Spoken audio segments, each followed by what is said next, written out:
ایک ڈاکو کیسے اللہ والا بنا۔ سوداگروں کا ایک قافلہ بغداد کی طرف جا رہا تھا۔ ان کے ساتھ ایک نوعمر لڑکا بھی تھا جس کی ماں نے اس قافلے کے ساتھ اس لیے کر دیا تھا تاکہ حفاظت کے ساتھ یہ اپنی منزل پہنچ جائے اور دین کا علم حاصل کرے۔ قافلہ اطمینان سے چل رہا تھا کہ ایک جگہ کچھ ڈاکوؤں نے اس پر حملہ کر دیا۔ قافلے والوں نے اپنا مال بچانے کے لیے بڑی چالیں چلی کہ کسی طرح سے کچھ مال بچا لے، لیکن ڈاکوؤں کے سامنے ان کی ایک بھی ناکام آئی اور قافلے والے ان سے رحم کی اپیل کرتے رہے، لیکن ڈاکوؤں کے دل نہیں پسندے۔ جب ایک آدمی سے انہوں نے سب کچھ چھین لی تو اس نوعمر لڑکے سے پوچھا، تمہارے پاس اور بھی کچھ ہے؟ لڑکا، جی ہاں، میرے پاس 40 دینار ہے۔ ڈاکو، تمہارے پاس 40 دینار ہے؟ ڈاکو کو یقین نہیں آیا کہ اس غریب سے دکھتے لڑکے کے پاس اتنے دینار کیسے آ گئے، اور اگر آ بھی گئے تو یہ ہمیں کیوں بتا رہا ہے۔ یہی سوچتے سوچتے وہ اس لڑکے کو اپنے سردار کے پاس لے گیا۔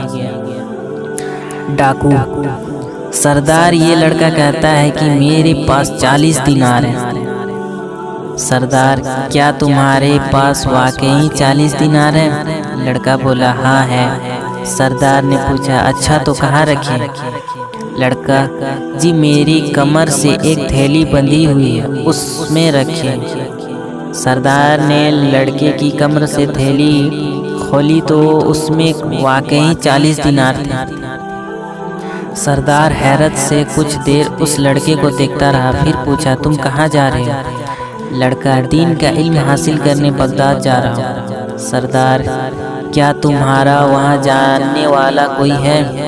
لڑکا، جی نہیں، میری امی نے مجھے یہ 40 دینار دیے تھے تاکہ میں اطمینان کے ساتھ دین کا علم حاصل کروں، کیونکہ ایک اجنبی شہر میں میری ضرورت کون پورا کرے گا، اور کیوں میں کسی کا احسان اٹھاؤں۔ سردار بڑی دلچسپی اور حیرت کے ساتھ اس لڑکے کی باتیں سن رہا تھا، اور وہ سوچ رہا تھا کہ اس لڑکے نے یہ دینار چھپائے کیوں نہیں اور بتا کیوں دیے۔ اگر یہ چھپا لیتا تو ہم لوگ تلاش کرنے پر بھی نہیں پا سکتے، اور یہ ایک اجنبی شہر میں تعلیم حاصل کرنے جا رہا ہے اور اس کے خرچے کا دار و مدار اسی رقم پر ہے، لیکن پھر بھی نہ چھپا کر سب کچھ بتا دیا۔ بچے کی سادگی اور سچائی نے اس ڈاکو سردار کو اندر سے جھنجھوڑنا شروع کیا، اور آخرکار اس نے پوچھ ہی لیا، بیٹا تم نے یہ رقم چھپائی کیوں نہیں؟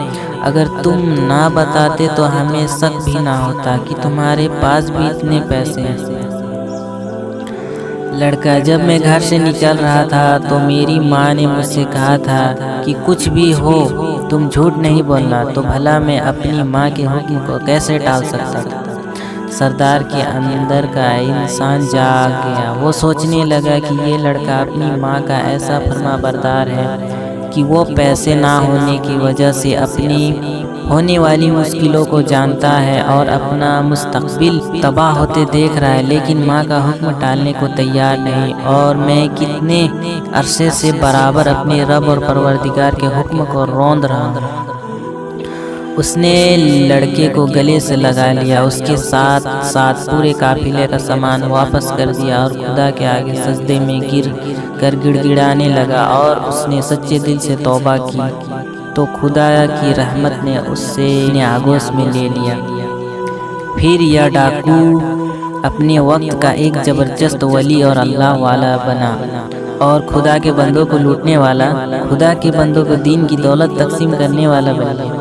ایک عجیب ماں کی تربیت نے صرف اپنے بچے کو ہی اونچا نہیں اٹھایا بلکہ ڈاکوؤں کو بھی تقدیر بدل دی۔ یہ وہ ہونہار لڑکا ہے جس کو ساری اسلامی دنیا عبدالقادر جیلانی رحمۃ اللہ علیہ کے نام سے جانتی ہے، اور جن کا نام آتے ہی دل عقیدت اور احترام سے جھک جاتے ہیں۔ اللہ تعالی ہم سب کو عمل کرنے کی توفیق عطا فرمائے، آمین۔